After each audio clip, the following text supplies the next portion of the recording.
Hey parents and coaches, are your kids using the right glove? The most important skill for youth athletes to learn is how to play proper catch. The problem is, most youth gloves are made with bad leather and are too big for small hands. They actually make it harder to play catch. That's why former Major League Baseball shortstop Kevin Smith created Cali gloves. Cali gloves are crafted from 100% Japanese kip leather and are the perfect size for kids.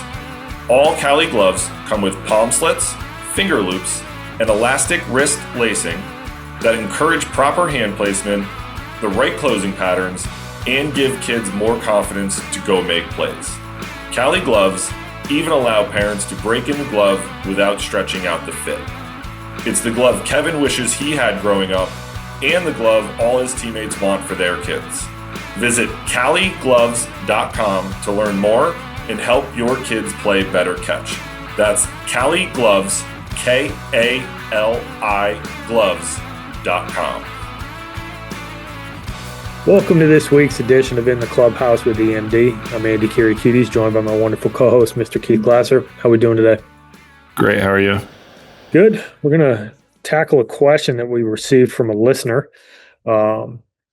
Received a question around the value of showcases / recruiting events for 2030 and 2031 graduates.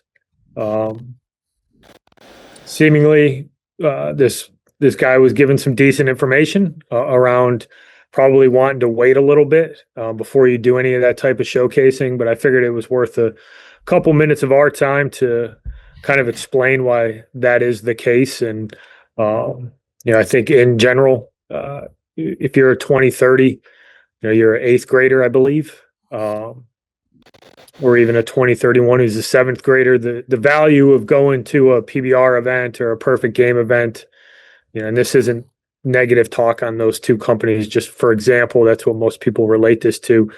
When you're that young, there's really isn't much value given that you're so far away from being recruitable. And I think my honest take would be that there's not a college coach in the country who cares about what your velocity was, your exit velo was when you were in seventh or eighth grade. So for me, I think it's a pretty hard no that, spending the time and money to go to one of those events for me is just, it's not worthwhile. I think it's probably undue stress. It's something that you just don't really need to waste your time and your money on at this point. No. We've talked about it quite a bit on this podcast with the rule changes and the slowdown of recruiting and the like. I can't really get behind any argument that would put a 2030 or 2031 in a showcase setting that you're paying money to go do, right? Like there's just no real reason for you to really have to do that. There's college coaches they're not even going to be recruiting 2028s for the most part this year, let alone 29s and younger. So 31s, you're better off taking the money that you would invest in said showcase from an entry fee to travel to maybe hotels, things of that nature, and investing it in other aspects of your game, right? Into your strength and conditioning, hitting, pitching, defense, nutrition, any of the things that are going to be more beneficial than going to a showcase and spending the money that ultimately doesn't matter. And realistically, no one's even if I go to PBR and look up what you've done in the past, like, it's kind of irrelevant to me what you did in seventh grade. It doesn't factor into what it is that I'm going to think about from a recruiting standpoint, right? Like, I'm not going to look at it and be like, well, in seventh grade, he was here and he's gotten markedly better. Like, yeah, of course, he matured and got bigger and faster and better and older. That's just natural. Or maybe it's the converse. I conversely, maybe you got worse. I don't know. I don't know how good seventh graders are. at baseball, if you want my honest opinion. I've watched some, but I they're not strong enough. So I don't, you know what I mean? Like I don't know. I don't know, a good seventh grader, they're usually not the best guys in eighth, ninth, 10th grade. So, you're better off saving your money in all of those instances and investing it in other aspects of what could potentially get you better so that, you continue to develop. And then when you eventually become of recruiting age, then you can go spend some money on that. But I would tell you to save your money and not go to these types of things. If you're the parent of a high school baseball player with college aspirations, you already know the recruiting process can feel overwhelming. Endless showcases, nonstop emails, and big promises with very little clarity. That's why we recommend Diamond College Showcase Camps, the nation's premier academic baseball showcase. At Diamond College Showcases, every college coach in attendance is there with a purpose: to coach, instruct, evaluate, and recruit. Every player is seen, every player is engaged, and every family leaves with a clear understanding of where they truly stand. This is not a mass camp. College coaches run the drills, evaluate every athlete, and provide honest professional feedback that you can trust. Diamond College Showcase Camps are built for serious student athletes who value both baseball and academics. If you're looking for transparency, clarity, and a recruiting experience that respects your time and your player's future, Diamond College Showcase is the place to be. To learn more, visit diamondcollegeshowcase.com. Yeah, I'm not even sure if you could convince me that a 2029 who's a freshman in high school should be spending a lot of time and money to go and showcase themselves. I mean, to your point, a select number of 2028s are going to get, significant attention this summer. There's guys out there, but percentage wise, when you look at the whole collection of 2028s and getting recruited, the few and far between. Coaches certainly don't care about 2029s in terms of recruiting. If you show up to somebody's camp and you're really good, they might mark you down as somebody they should pay attention to. But at the end of the day, they're going to be more concerned with, where are you at when your window for recruiting actually opens up and when they're really going to spend some time to bear down on the quality of your play. And then, we start talking about 7th and 8th graders and even freshmen in high school. The variation in physicality is crazy. I mean, you've got some kids who are in 7th grade who've probably barely started to go through puberty that might barely weigh 100 pounds.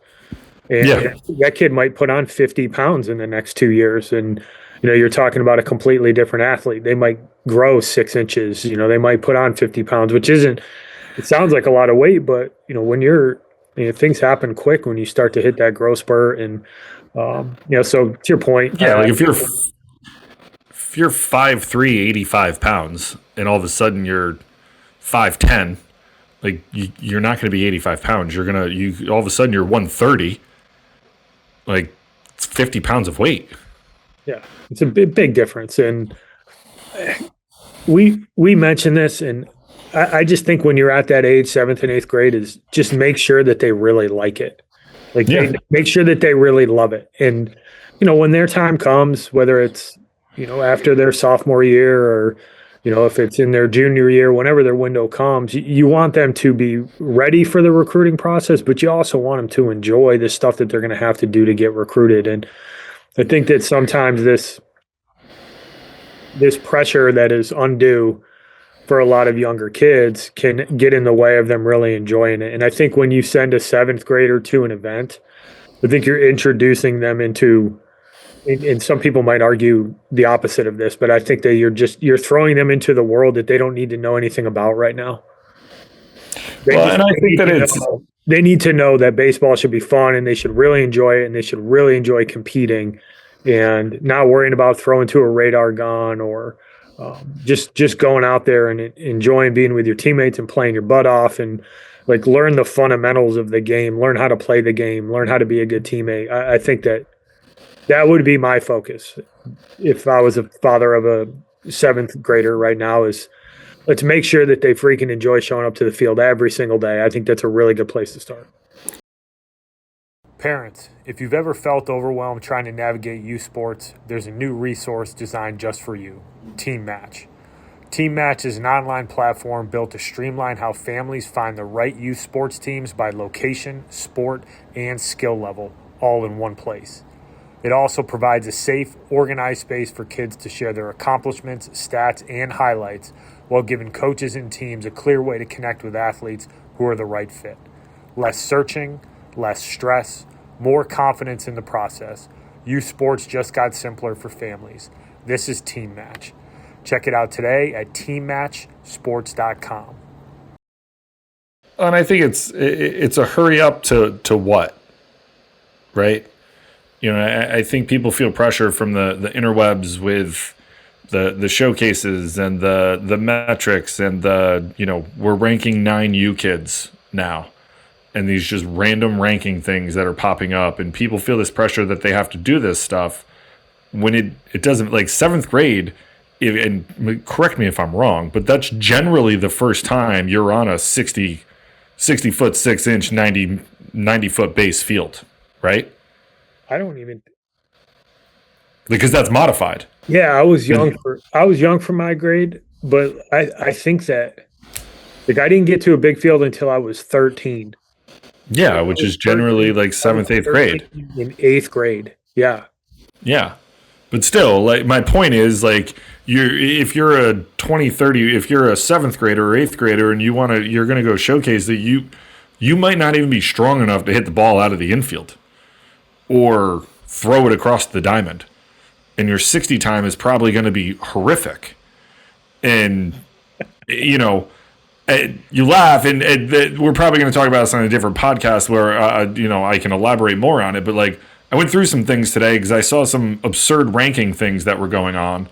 And, like, people are being ranked in younger classes, and they're, like, 7'7" runners. Like, how are you? And to me, like, maybe you are that good. I don't know, right? And like these are high school kids. So like if you're a high school kid and you're a 7'7" runner, I don't understand how you're ranked. And I'm off on a tangent here. But my point is, like, they're not physically able enough to be able to put up the metrics and do the things it is that you're actually looking for. And the overarching theme in it is that I coached college baseball for 16 years. And this isn't like a resume rollout, right? Like, I had All-Americans. I had guys that got drafted. I had guys that played for me that played in the big leagues. Like, I could not tell you off the top of my head. I don't even know. I'm not even going to say off the top of my head. I don't even know. I don't know what a good exit velo for a 7th grader is or a good 60 time. Like, I don't know what that looks like, right? Like, if I show up and watch a 7th grade game, I'm just probably going to see who moves the best and who looks the most athletic and be like, yeah, those are probably some of the better players right there. But from a metric standpoint, I don't know what's good, right? Like, is 70 exit velo good for a 13-year-old? I have no idea. And my point in it is, like, you're going to pay to get all these metrics and do these things, and people are going to look at it and be like, is that good? I don't know if that's good. It's clearly not good enough for me right now because he's in 7th grade. So what do I care what you did in 7th grade? I'm more interested in what you can do when you get to recruiting age in 10th, 11th, 12th grade. That's what I'm interested in. I don't know what a 7th grade. I don't know what a good 7th grader can do. No, I don't know. I know I'm not the only one who thinks that way. It's just like I don't know. Like it bothers me that we do these things in this game and put pressure on people to make these decisions to go to showcases and to rank people and to do these things. And like, for what? It literally means nothing. And I can't be more clear in the fact that anything before probably 10th grade doesn't really matter. It doesn't. I mean, I'm seeing 9U rankings. I sent it to you guys the other day. You saw it. Yeah. I don't think you can slide head first at 9U and everyone has a sliding mitt. Like, what are we doing? What have we done at this point? And I am not an old head screaming at the clouds of like, oh no, you can't bat flip. You can have fun, but like, you can't even slide head first. What do you have sliding mitts for at 7, 8, 9 years old? And I don't think those things are cheap. Like, what are we doing? Whatever happened to just, and now I sound old, whatever happened to just being tough and just sliding and seeing what happens. Maybe you get a cut. I don't know. Not the end of the world. Yeah, I think at the end of the day, if you're a parent of a 2030 or 2031 listening to this, I think it's pretty clear what our recommendation is. Like, I just don't think you need to spend the time and the money to do it. And if you're interested in the metrics, and I do think there's some value in the metrics, because I think it's always good to have an understanding of where you are. But to your point, like, I don't know if 70 is good, but if you're 70, at least you know you're 70, and maybe we can work to get to 75 exit velo, or your velocity is 72 and you can get to 78. But I don't think you need to go to these events to do that. Right? You could buy a pocket radar and do it yourself. You could go to your hitting facility, and I'm sure that they have the technology to track that stuff. And I think you can get a lot of that stuff without having to go to that right now and not worry about it, because it has, let's make split no hairs here. It has no recruiting value whatsoever. Zero Recruiting value whatsoever. So when you're talking about that type of stuff, no value recruiting. If you want to go to like an instructional camp, right? Like, say you're from the Richmond area and you want to go to, you want to go over to UVA's instructional camp, like, yeah, go. But just don't think of it as a recruiting opportunity. Think of it as an opportunity to go and learn and, be at a really cool facility and be with some coaches who are really good at their jobs and maybe learn what it looks like to be a college baseball player. But if 7th and 8th grade, if you think anything that you're doing from a visibility perspective has any impact on your long-term recruiting, I would say that you're probably looking at it through the wrong lens. I don't think it's probably, Andrew. I think you are looking at it through the wrong lens. You are. You're worried about the wrong stuff. Period. It has zero recruiting value. No matter what you do, like it doesn't matter if you send it to a Division III coach in 3 years or you send it to Jay Johnson, who just won a World Series at the Division I level last year. Like, they're not going to care what you did in 7th grade. And I can promise you, in college, there's probably zero coaches that are going to be like, hey, how good were you in 7th grade? It doesn't matter. It's irrelevant to anything that's going on. What matters is when you were good to be recruited and what you do when you get there. No one cares. Like, we've talked about this before. We're like, no one cares what you did in high school when you get there from a playing standpoint and, somewhat from a coaching standpoint. But, like, you think anyone cares about middle school? Like, no one cares about middle school. There's not like, you walk into somewhere and you're like, I was the best player on my 7th grade team. People are going to be like, congratulations, dude. That was 6 years ago. Like, did you get any better? Like, it doesn't matter. Yep. So, takeaway: don't waste your time and money on that. Don't need to right now. Simple as that. Anything else you want to add, Coach? No, not tonight. All right. Well, thank you for listening, everybody. Hopefully that was informative. We'll catch in with you next week. Thanks, everybody. Thank you for listening this week. If you're watching on YouTube, go ahead and hit that subscribe button and smash that like button for us. Check us out on Apple Podcasts, Google Podcasts, as well as Spotify. You can follow us on Twitter and Instagram at EMD Baseball. If you want to find out what me and Keith do to help families and players navigate the recruiting process, go ahead and check us out on emdbaseball.com. Take a few minutes to check out our new online academy. I promise you'll get some good information out of that. Thanks again for listening. Check in with you next week.